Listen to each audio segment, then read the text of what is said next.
Bekti. Siap. Mas Bekti, ngobrolin market nih sekarang nih. Market kan udah mulai recover, udah mulai bagus. IHSG juga udah break all time high juga gitu loh.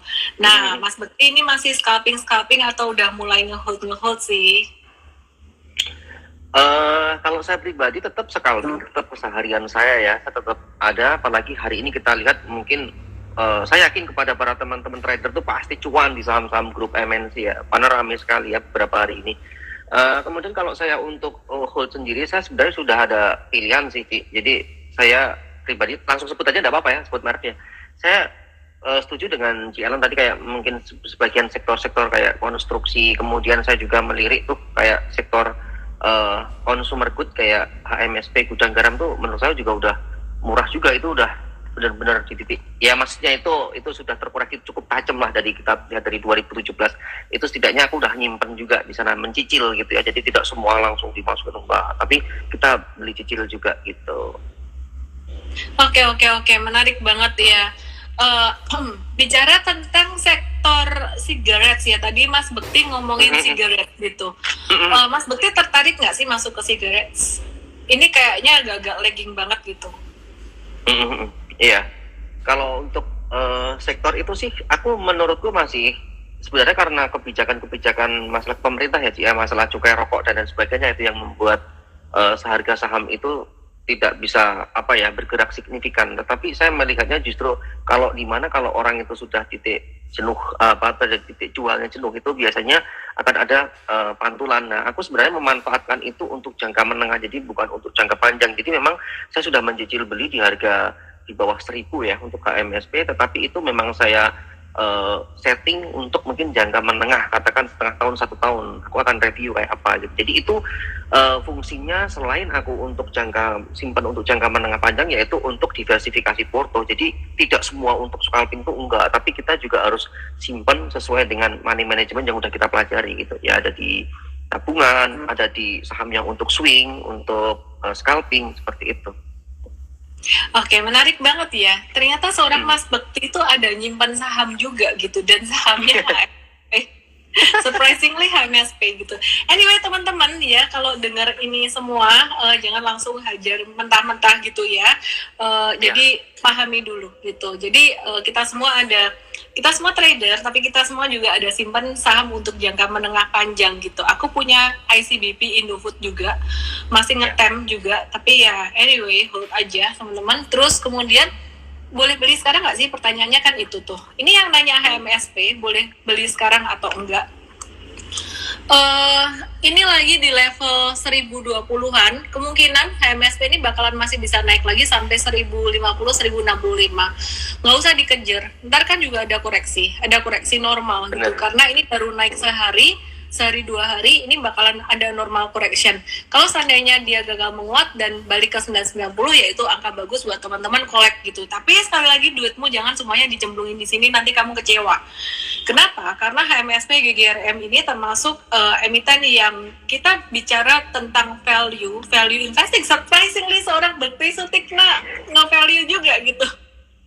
Ini valuasinya sangat murah sekali. Biasanya kalau emiten yang valuasinya murah tuh geraknya agak-agak lambat, slow melo-melo. Jadi teman-teman lihat aja dari big fund investor asing tuh belum ada net buy saham-saham ini. Tapi ini sangat-sangat bagus sekali kalau teman-teman suka value investing. Demikian juga untuk saham ICBP Indofood, aku percaya banget sih itu bakalan recover di tahun ini ketika pandemi berlalu, meskipun Omicron lagi tinggi-tingginya.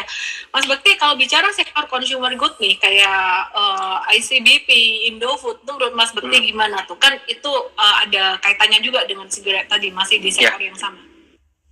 Kalau aku pribadi jujur memang lebih suka ICBP ya. ICBP itu bagi saya karena dia itu kan ibaratnya sektor bisnisnya itu lebih kayak spesifik gitu loh, Ci. Lebih ke menurut, kalau Indofood kan dia kayak induknya. Jadi kayak menurutku agak lebih kencang potensial ICBP-nya ya. Bahkan kalau saya lihat waktu kita 2020 pandemi Covid masuk Indonesia, itu IHSG kita kan turun dalam kan. Saya lihat ICBP stabil, artinya turun tapi tidak sejatuh yang lainnya. Makanya bagi teman-teman yang mungkin untuk menyimpan untuk jangka menengah panjang, ICBP cocok. Aku juga suka sih saham itu gitu mengandalkan. Karena ya kalau kita bilang prospek bisnisnya bagus, produksinya makanan, semua orang butuh makan, selama peradaban manusia ada, produk itu masih dibutuhkan gitu kan. Jadi itu menurutku prospek untuk jangka menengah panjangnya bagus. Cuman kalau untuk saham-saham seperti ini teman-teman juga harus tahu ya, ini jujur kalau untuk di scalping susah banget, nggak bisa gitu. Jadi ini memang benar-benar untuk uang yang memang udah Anda sisihkan untuk jangka panjang. Jadi memang cara kerjanya memang seperti itu, dan itu biasanya perusahaan-perusahaan seperti ini rutin kan bagi dividen, jadi itu bisa dinikmatin gitu. Ini ada yang bilang Pink Bloom Shop mending pilih BCA, terus ada bilang Rohit 001. Kenapa nggak value investing, rekomend banking aja lebih jelas? Woi, banking itu valuasinya udah tinggi loh. Jadi kalau aku sering ngomong banking akhir-akhir ini tuh pertimbangan aku adalah karena masih bisa naik, upside-nya masih lumayan banyak karena kalau perekonomian recover, tingkat suku bunga tuh tingkat kredit ya, orang kredit tuh juga bakalan naik, bakalan lebih banyak gitu. Itu yang pertama. Dan kalau kita perhatikan, asing memang net buy-nya masih banking terus, jadi nggak heran untuk banking memang gerak lebih cepat. Tapi di sini yang dilakukan oleh Mas Bekti, dan bukan cuma Mas Bekti sebenarnya, yang dilakukan oleh banyak value investor lain. Kok Bekti jadi value investor sih? Aku masih gak habis pikir. Oke, ini contoh aja ya. Jadi, bentar dikit. Mas Bekti kan ini kan beli HMSP, dan tadi kita bicara konteksnya ICBP Indofood. Ini benar-benar yang value-nya tuh masih murah banget. One day, big investor juga akan masuk ke sini. Mungkin mereka sekarang udah nyicil-nyicil, nggak kelihatan nih hari ini aja volume transaksinya naik tinggi. Aku percaya mereka udah nyicil dikit-dikit gitu. Jadi ketika saham-saham perbankan udah naik tinggi, mereka juga akan masuk ke sini juga gitu. Jadi ini pandangan yang berbeda. Mungkin yang lebih slow geraknya, tapi ya teman-teman jangan banyak-banyak masuk di sini dulu gitu. Boleh-boleh aja. Silakan Mas Bekti, tadi mau ngomong apa? Ya Ci, jadi saya melihatnya memang seperti itu Ci. Jadi kalau tadi Ci Ellen bilang, wah Mas Bekti kok bisa value investing atau gimana gitu kan. Jadi dulu memang saya sebenarnya basic saya memang seperti itu. Saya seorang value investing ya. Pertama saya investor gitu kan. Saya menganalisa laporan keuangan. Nah di sisi lain saya tahu nih, sebagai seorang trader itu kan kita harus punya money management. Kita harus bagi, nggak mungkin dong semua uang kita scalpingkan gitu kan. Dan aku sendiri kalau ditanya ya ada suatu saat mungkin di umurku yang kesekian, misalnya nih, masa saya 50 tahun, 60 tahun saya masih trading gitu kan, juga kayaknya kalau ditanya keinginan saya udah gak ingin gitu. Kalau bisa ya memang kita juga simpen saham, ya udah dinikmatin gitu. Itu tujuanku jangka menengah panjang gitu. Tapi saat ini memang saya harus bagi-bagi dulu, mana itu buat scalping, mana itu buat swing, mana itu buat simpanan. Jadi kita harus menerapkan money managementnya gitu. Nanti untuk scalping sendiri kita juga ada perhitungannya, jangan sampai juga langsung all in satu ini juga gitu. Kita harus juga ada diversifikasi. Sama juga kita mau swing untuk jangka menengah panjang juga jangan langsung satu all in semuanya, jangan. Kita juga harus diversifikasi, dan juga nggak boleh satu sektor, misalnya beli BNI, BRI, Mandiri ya sama aja gitu kan. Jadi kita harus berbagai sektor gitu. Oke, jangan lupa teman-teman follow Instagram Mas Bekti Sutikna dan juga Instagram aku @ellen_official. Dan teman-teman jangan lupa download aplikasi Mtrade. Besok hari Sabtu, besok Sabtu tuh ada seminar tentang trading plan, tapi seminar ini khusus untuk user VIP Mtrade. Buat kamu-kamu yang mau ikut seminarnya harus ke mtrade.id/cuantastik kalau kamu belum member VIP Mtrade. Oke, iklan lewat tadi Mas Bekti. Ya, jadi aku setuju dengan Mas Bekti ya. Bicara tentang kenapa Mas Bekti ada beli saham untuk jangka panjang, aku juga ada beli saham untuk jangka panjang juga. Dan ini aku berencana untuk menambah saham jangka panjangku. Kenapa? Karena aku melihat market udah mulai recover, saham-saham perbankan besar udah mulai naik tinggi, IHSG udah breakout kemana-mana. Aku mikir kayak, ini aku masih punya cash, aku taruh di mana ya? Mau invest di mana ya? Nah, pilihannya saham-saham yang belum jalan, dan secara fundamental dalam tanda kutip kalau kita tinggal tidur itu nggak terlalu jantungan atau deg-degan. Ya, saham-saham consumer good ini, sekali lagi disclaimer teman-teman, ini bukan rekomendasi beli untuk jangka pendek ya. Dan porsi belinya jangan dihajar banyak-banyak gitu. Sesuai kesiapan hati masing-masing gitu ya. Nah, bahkan aku kepikiran kayak gini nih Mas Bekti nih. Aku nggak tahu kalau Mas Bekti gimana ya. Kalau aku sempat beli properti gitu ya, jadi ada beberapa investasi properti, tapi aku ngerasa kayak selalu aku compare-nya selalu dengan saham. Nggak selalu benar sih cara berpikir kayak gini, cuman ya subjektif aja karena aku lebih banyak di saham. Mungkin kalau ketemu investor properti yang sukses, aku bisa diomelin gitu. Tapi ya ini menurut aku sendiri. Aku kok merasa kayak sampai kayak tak jual apa ya, masukin ke saham aja semuanya, masukin ke saham tapi saham yang belum gerak kayak consumer gini. Disclaimer teman-teman, ini bukan ajakan, ini cuma curhat atau curcol aja. Kalau Mas Bekti gimana? Kalau aku pribadi sih, Cik, kalau kaitannya dengan apa ya, kita itu kan harus mempunyai namanya sebuah diversifikasi ya. Jadi kalau kita memang memikirkan sebuah properti, itu kita juga harus tahu tujuan kita dulu apa gitu. Jadi kalau memang kita tujuannya misalnya mungkin untuk investasi jangka panjang atau mungkin untuk yang real ya, ini sektor real ya, misalnya itu untuk anak keturunan kita atau mungkin apa, ya tidak apa-apa, kita juga perlu persiapkan. Tapi kalau memang saya melihat ada beberapa fenomena ya yang saya alami, kalau kita itu investasi saham ataupun investasi yang benar-benar sektor real, itu ada beberapa kekurangannya. Saya punya teman itu, dia punya sebuah tempat gitu ya, itu dulu waktu belinya masih 3M, mungkin era tahun 2000-an 2006-2007. Itu saat ini sudah ditawar sekitar 12-an M lebih gitu. Tapi permasalahannya susah mau jualnya gitu loh. Benar. Enggak yang mau beli siapa itu susah kalau nggak kita instansi yang mau dipakai buat sesuatu atau apa, susah. Jadi kadang kesusahan untuk jualnya gitu, C. Tapi kalau saham kan enteng, tinggal bagaimana cara kita memanage. Ingat, resiko selalu ada ya. Tapi kita harus bisa mengendalikan risiko itu, bagaimana cara diversifikasi kita melindungi aset kita. Jadi saham itu lebih liquid, cara jualnya lebih gampang gitu. Tergantung sahamnya juga ya. Bener juga itu memang ya. Bener.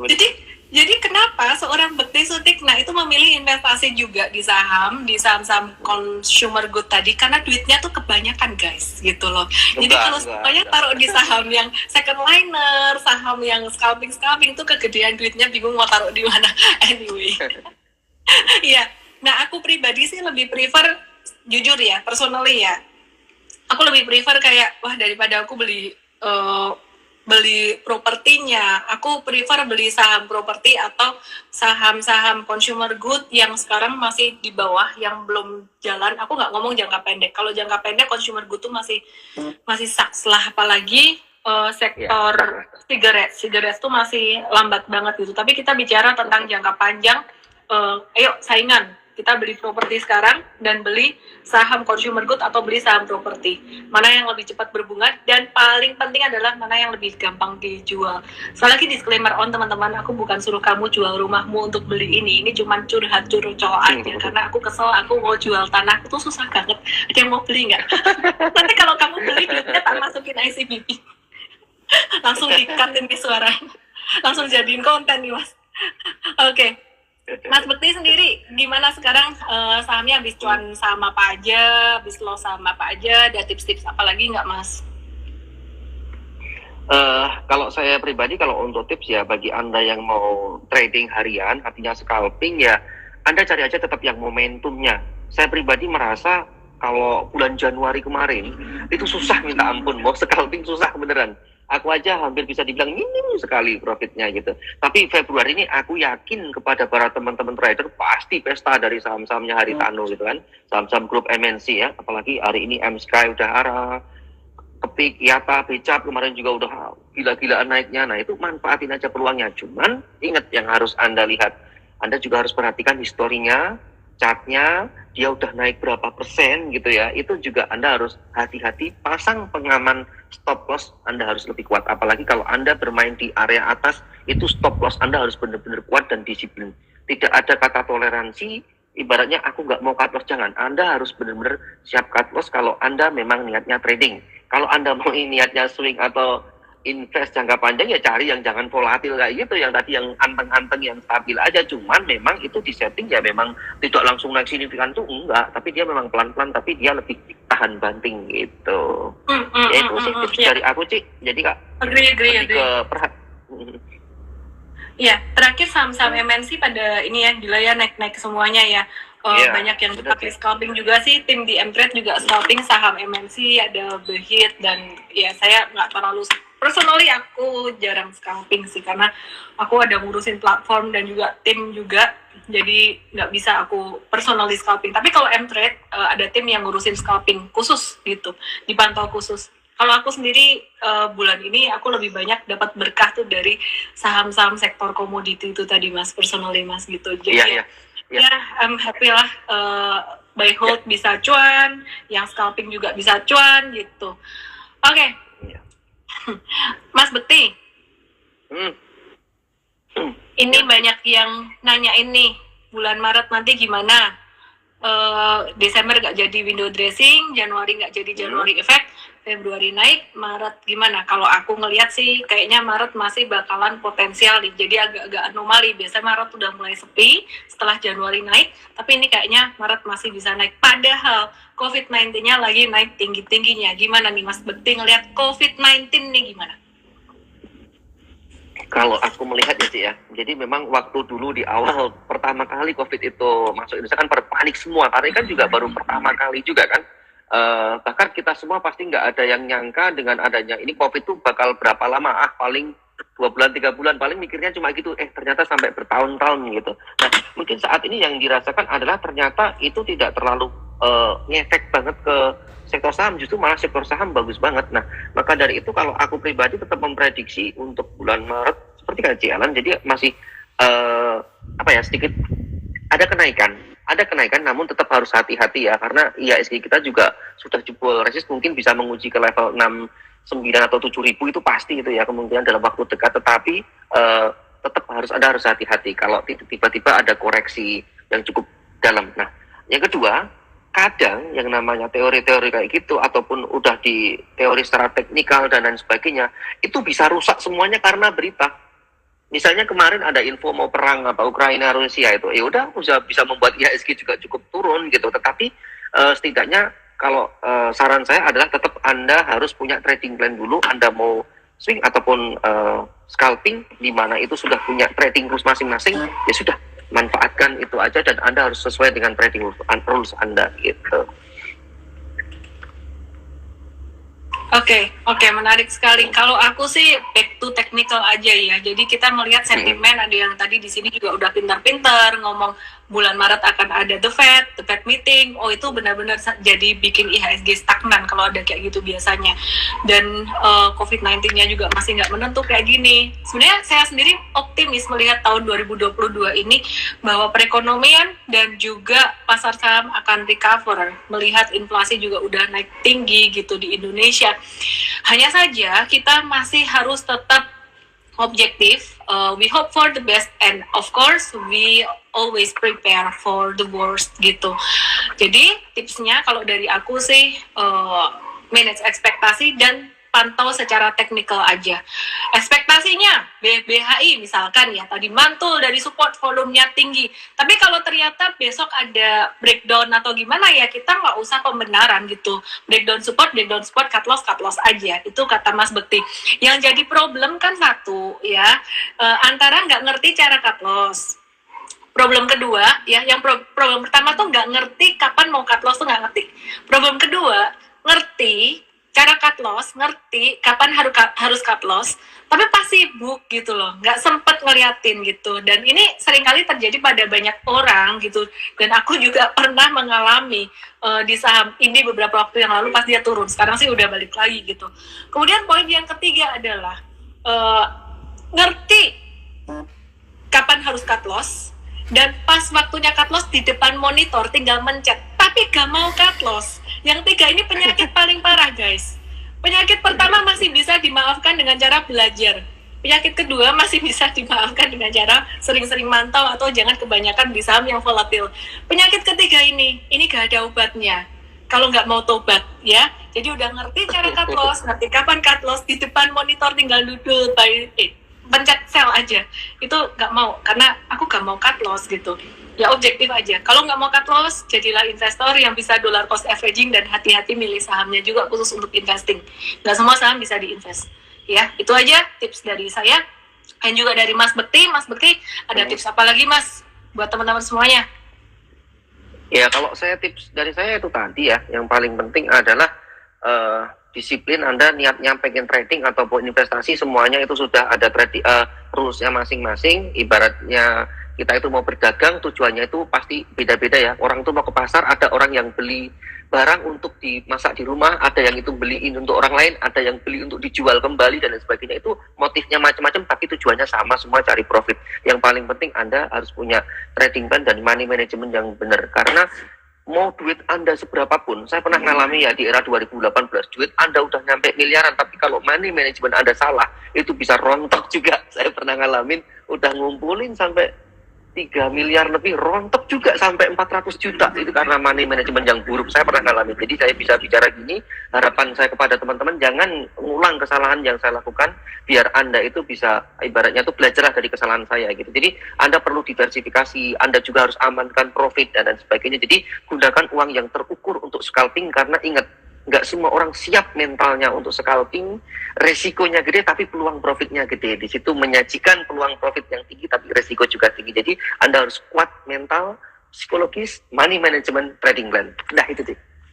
Sebenarnya apa yang diceritain oleh Mas Bekti dan oleh saya ini adalah nasihat-nasihat yang sebenarnya kita berikan untuk diri kita sendiri kalau kita bisa mengulang waktu yang dulu gitu. Maka kata pepatah adalah belajarlah dari pengalaman, tapi sebenarnya lebih baik belajar dari pengalaman orang lain yang sudah melewati dan sudah berhasil di bidangnya gitu. Mantap. Nah, teman-teman, ini ada yang lucu nih. Ada lagi Ci dari Stephen Koraya. Mau cut loss malah kepencet beli karena panik. Aku pernah mengalami itu juga dan kebanyakan nolnya 1 biji di tahun 2008 Astra International.